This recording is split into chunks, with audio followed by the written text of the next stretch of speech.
बाद घोषणा की गई, क्या माना जाए कि एक हिसाब से ये बीजेपी का माफीनामा? माफीनामा तो नहीं कहते, राजनीति में कोई माफी नहीं होता, लेकिन यदि बीजेपी नेतृत्व महसूस करती है कि ये काम करना चाहिए तो ये इस पार्टी के संस्कार माने जाने चाहिए। आप ये देखिए कि भूपेश बघेल जी अपने 5 साल के कामों में वोट मांग रहे हैं क्या? नैतिक ताकत नहीं है उनमें अपने काम में वोट मांगने की। वो फिर घोषणा में आ गए, स्व सहायता समूह के कर्जे माफ करूंगा, तो डबल करेंगे क्या? एक को खाएंगे? पिछली बार का और इस बार का 2 बार माफ होगा।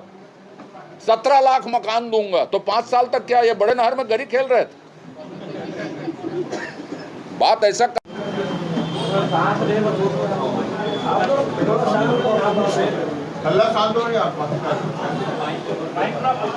भारत मला अंदर भेज या बाहर भेजते, पत्रकार वार्ता चला विषय जो इलेक्ट्रॉनिक मीडिया के साथी लोगों के बाद प्रिंट मीडिया के लोगों के साथ बैठेंगे, हम पहले बहस कर लें। मैं आज भी तैयार हूं। 7 तारीख को यदि प्रियंका गांधी आ रही थी यहीं की स्टेज में, भूपेश बघेल और मैं उनके घोषणा पत्र को वो रख ले, मैं हाथ में रख लेता हूं, बहस कर लेते हैं कितना प्रतिशत पूरा हुआ। मेरी चुनौती आज भी है। उस दिन भी मैंने भाषण में कहा था कि मैं आमंत्रण देता हूं, कहां पे कब कैसे बहस करेंगे। ये अभी भी चुनौती बरकरार है और उसमें बहस कर ले, फिर नया जारी करें। नए की कोई विश्वसनीयता नहीं है। कैलाश विजयवर्गीय जी ने एक बयान दिया था, उससे पूर्णतः सहमत हूं कि लोग प्रियंका गांधी को देखने आते हैं, सुनने नहीं आते। नेहरू परिवार, गांधी परिवार, खान परिवार यदि ऑटो में तब्दील कर लेता भीड़ को, ढुलाई गई भीड़ को, या राजीव गांधी मैदान क्लब के पैसे वाली भीड़ को, तो संसद में 10 साल से अदद विपक्ष के लिए तरस गई है। उतना संख्या नहीं है कि विपक्ष की आंकड़े को भी पूरा कर सके। तो उनके वोट में बदलने की कितनी ताकत है दिल्ली की संसद में दिखती है। को सम्मान निधि हाई कोर्ट के कहने के बाद भी नहीं दे रहे हैं, तो क्या माना जाए कि वो आपातकाल को सही मानते हैं? आज तो विषय साहब घोषणा पत्र का था और भूपेश बघेल जी हिट विकेट हो चुके हैं, उंगली उठनी बाकी है। 3 तारीख को हम विदाई कर रहे हैं, उसकी छत्तीसगढ़ की जनता ने ठान लिया। Thank you. 2 बजे घोषणा पत्र आ रहा है साहब, बिना है क्या कहूँगा। ऐसा है, एक कहावत है, हम आम में सब नंगे होते हैं करके, पर कांग्रेस आज सड़क में नंगी है। सट्टा से नाल वसूलने वाले, जुआ से नाल वसूलने वाले कभी स्वीकार करेंगे? ये नाल लेने वाली सरकार है, नाल पे चलने वाली पार्टी है, स्थापित तथ्य है। 506 करोड़ रुपए दिए गए। सुशील आनंद ने एक आज फोटो जारी किया, सुशील आनंद ने फोटो जारी किया कांग्रेस के, उसमें दिखा रहे कि रामन सिंह जिसने आरोप लगाया वो उन्हीं के साथ बैठे हुए दिखाई दे रहे हैं। किसके ऊपर? जो जिसने आरोप लगाया है कि 500 करोड़ रुपये जिससे नाम आ रहा है, उनका जो फोटो है रमन सिंह जी के साथ है, वो एक ट्वीट कर रहे हैं और फोटो को भी वायरल कर रहे हैं। ऐसा है कि मेरा फोटो ओबामा साथ मिलाते मैं थोड़ी देर बाद दे सकता हूँ। आप इंतजार कीजिए, कितना समय देंगे? 1 आध घंटा देंगे तो मैं वो वीडियो जारी कर दूंगा, समझ रहे ना? तो ये पुराने ज़माने के ट्रिक हैं, अब वो ट्रिक चलने वाला नहीं है। 506 करोड़ रुपए दिए गए, मैंने दिए गए, छत्तीसगढ़ का शर्म से झुक गया। तो इतना नैतिक ताकत है भारतीय जनता पार्टी के पास जन सेवा के लिए। बैंक ऋण जो है सिर्फ शासकीय बैंकों या सहकारी बैंकों के ही माफ होने चाहिए, या जिन्होंने निजी बैंक को दिए उनके भी माफ होने चाहिए? ऐसा है, मैंने विधानसभा में कहा, अभी और कहा था, मैं 10 दिन में इस्तीफा दूंगा यदि आप कर्जा माफ कर देंगे तो। सरकारी बैंक के, सोसाइटी के अल्पकालिक ऋण माफ हुए, कर्जा माफी लिखा है, अभी भी कर्जा माफी उन्होंने लिखा, तो मैंने ट्वीट किया, फेसबुक में बोला कि आप कौन से कर्जा माफी करेंगे, इसको स्पष्ट कीजिए। अल्पकालिक, मध्यमकालिक, सरकारी बैंकों का सहकारी ऋण को ये स्पष्ट कीजिए आप। भूपेश बघेल जी ने अभी तक उसका जवाब नहीं दिया। तो इस बार छत्तीसगढ़ के किसान बहकावे में नहीं आने वाले, उनकी पारी समाप्त हो चुकी। भूपेश बघेल जी हिट विकेट हो चुके, उंगली उठ जाएगी। 1 नंबर उंगली उठेगी। प्रियंका गांधी का आगमन आपके विरोध में ही एक सभा को संबोधित करेंगे। देखिए साहब, आज का नौजवान, आज की महिलाएं, आज का जो समाज का वर्ग है वो भूपेश बघेल जी के राज में ठगा हुआ महसूस कर रहा है। नौजवान नौकरी बेचे जाने से परेशान है, बेरोजगारी भत्ता देने की बात कही परेशान है, नहीं मिला तो अपराध में जा रहे हैं, नशा में जा रहे हैं या आत्महत्या कर रहे हैं। छत्तीसगढ़ में सबसे ज़्यादा बेरोजगार आत्महत्या किए हैं, ये नेशनल क्राइम ब्यूरो की रिपोर्ट बोलती है, मैं नहीं बोल रहा हूँ इस बात को।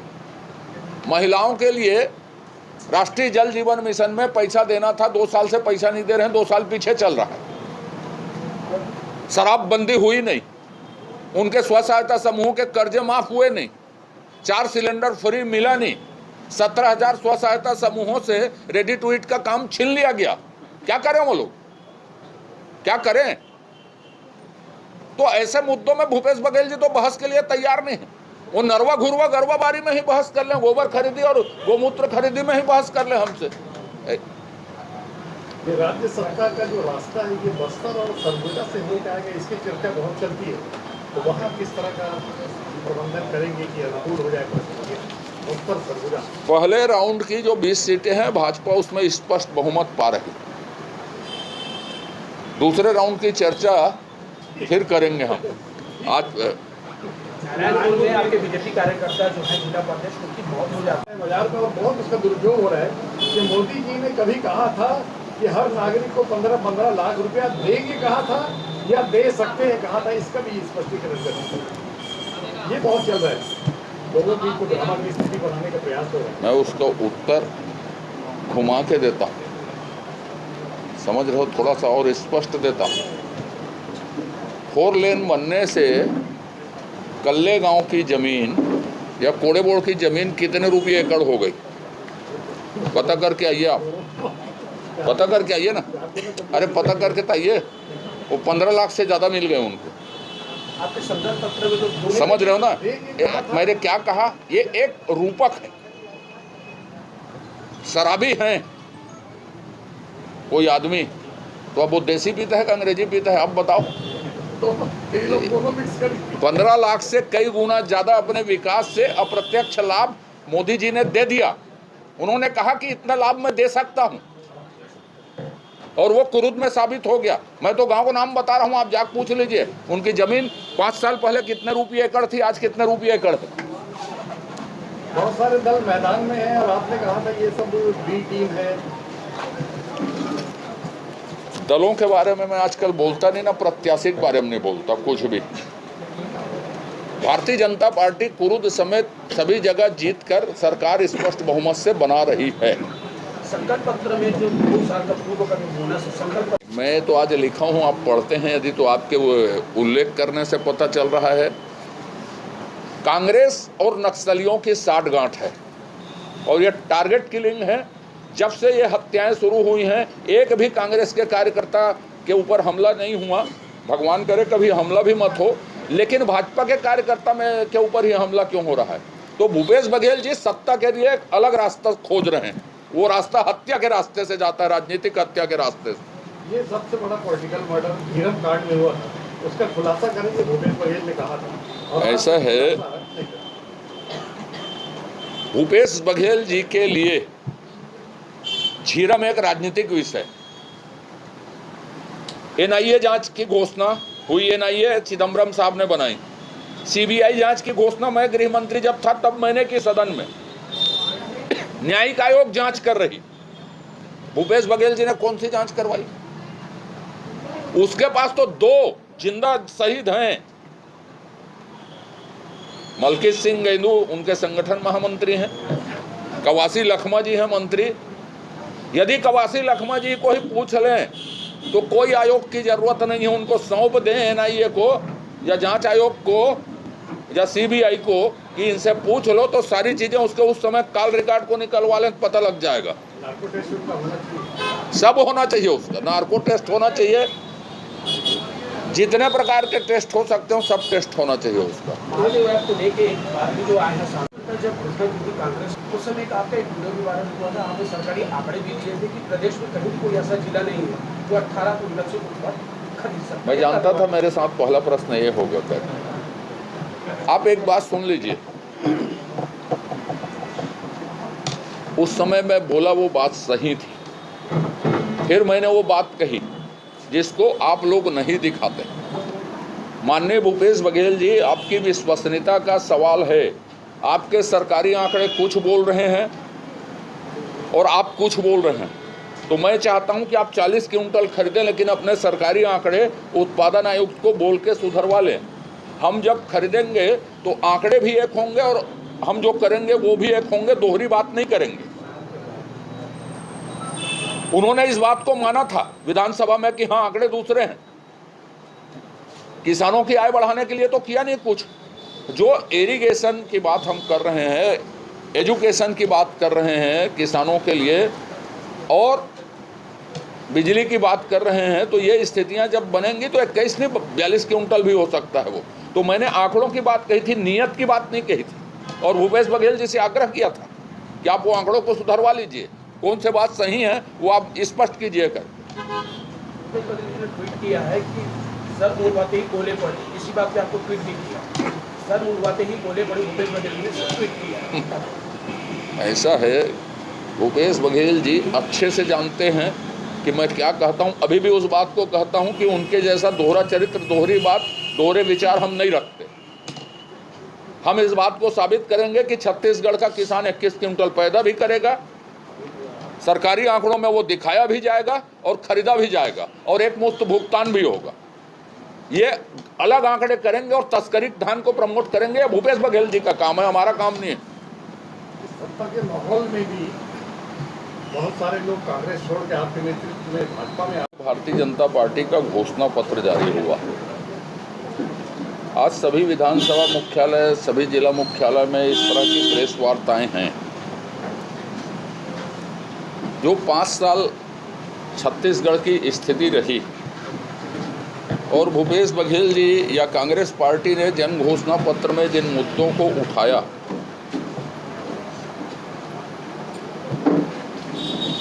उन मुद्दों से छत्तीसगढ़ का आदमी अपने आप को 5 साल में छला हुआ महसूस किया। हमने बार बार कही इस बात को कि आपने कौन सी घोषणा पूरी की, कैसे घोषणा पूरी की, आप उसमें बहस कर लीजिए, हम बहस के लिए तैयार हैं। भूपेश बघेल जी हमेशा मुद्दों से ध्यान हटाते रहे और जिन बातों पे वो सत्ता में आए उन बातों को उन्होंने छोड़ दिया। चाहे वो शराबबंदी जैसे विषय हों, चाहे वो कर्ज माफ़ी के विषय हों, चाहे वो स्व सहायता समूह को ऋण माफ़ी के विषय हों, चाहे 2 साल के बोनस के विषय हों, चाहे 4 सिलेंडर फ्री देने के विषय हों, चाहे 10 लाख लोगों को रोजगार या नौकरी देने के विषय हों, बेरोजगारी भत्ता देने के विषय हों, ये सब उन्होंने छोड़ दिए। कोई भर्तियां 5 साल में नहीं हुई, और जो भर्तियां हुई तो पद बिके। आपको छत्तीसगढ़ में नौकरी पाने के लिए या तो पैसा वाला होने की ज़रूरत है या बड़े साहब से पहचान होने की ज़रूरत है। व्यापम पुलिस भर्ती की परीक्षा लेती थी और रिजल्ट पुलिस मुख्यालय से निकलता था, तो क्या समझा जाए इसको। तो ये जो अराजकता की स्थिति बनी, तो हमारी जो घोषणा पत्र जारी हुई वो किसी भाजपा के नेता का नहीं, अजय चंद्राकर का, भारतीय जनता पार्टी का नहीं है। आज भारत के और दुनिया के सबसे जो लोकप्रिय नेता हैं, जिन्होंने हर क्षेत्र में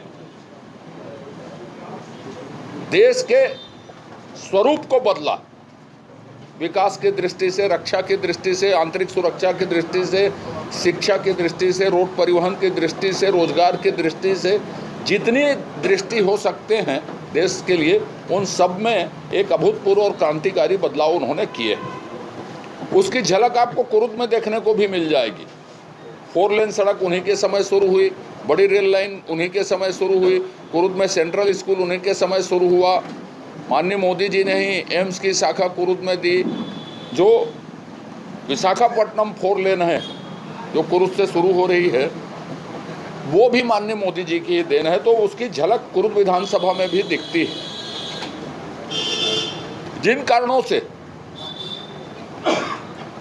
जनता ने ये महसूस किया कि भारतीय जनता पार्टी ने शायद छोड़ दिया हो, माननीय मोदी जी ने कहा कि छत्तीसगढ़ की सेवा कीजिए। अटल जी ने यदि छत्तीसगढ़ बनाया है तो वो जो चाहते हैं वो हम सब काम करेंगे और छत्तीसगढ़ को 5 साल में उन्नत प्रदेश बनाएंगे। अब उसमें सबसे महत्वपूर्ण बात हुई 21 क्विंटल धान खरीदेंगे, 3100 रुपये में खरीदेंगे। 3100 रुपया भी एक मुश्त देंगे, पंचायत में काउंटर खोल के देंगे। आपको 2 साल का जो बोनस है 25 दिसंबर को साहब हम प्रदान कर देंगे। एक बड़ी बात है जो कांग्रेस के तथाकथित ऋण माफी से ज़्यादा